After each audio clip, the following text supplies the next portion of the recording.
Praise the Lord. സഹോദരങ്ങളെ, വിശുദ്ധ അന്തോണീസ് പുണ്യാളന് പ്രതിഷ്ഠിക്കപ്പെട്ട ഈ ദിനത്തിൽ ഇന്നലെ പറഞ്ഞതുപോലെ ഒരിക്കൽ കൂടി 31-ാം തീയതി മെയ് മാസം നമ്മളുടെ സ്റ്റുഡൻസ് കൺവെൻഷൻ, കുട്ടികളുടെ കൺവെൻഷനാണ്.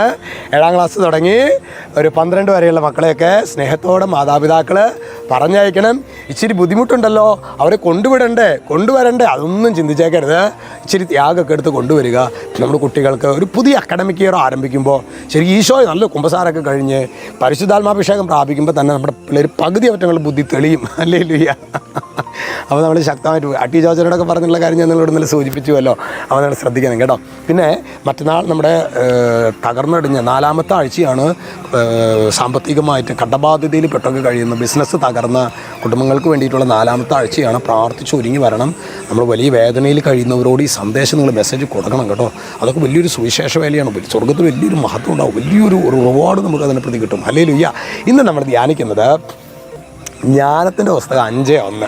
അവിടെ വചനം പറയാണ്, നീതിമാൻ തന്നെ പീഡിപ്പിക്കുകയും തൻ്റെ പ്രവൃത്തികളെ പരിഹസിക്കുകയും ചെയ്തവരുടെ മുൻപിൽ ആത്മവിശ്വാസത്തോടെ നിൽക്കും.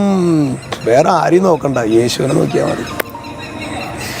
എന്താ പ്രിയ സഹോദരനെ, അതല്ലേ നമ്മളുടെ ആദ്യത്തെ രക്തസാക്ഷി സ്റ്റെഫാനോസ്. യേശു പ്രാർത്ഥിച്ച പോലെ പ്രാർത്ഥിച്ചില്ലേ? പിതാവേ, കുറ്റങ്ങൾക്ക് അറിയില്ല കേട്ടോ, പ്രാർത്ഥിച്ചില്ലേ?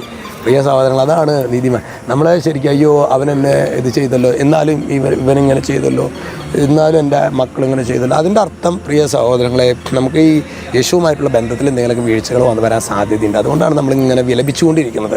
അതുകൊണ്ട് ഈ വചനം നിങ്ങൾ ആവർത്തിച്ച് പറയണം. നീതിമാൻ തന്നെ പീഡിപ്പിക്കുകയും തൻ്റെ പ്രവൃത്തികളെ പരിഹസിക്കുകയും ചെയ്തവരുടെ മുൻപിൽ ആത്മവിശ്വാസത്തോടെ നിൽക്കും. കർത്താവേ, ആത്മവിശ്വാസത്തോടെ നിൽക്കാൻ വേണ്ട.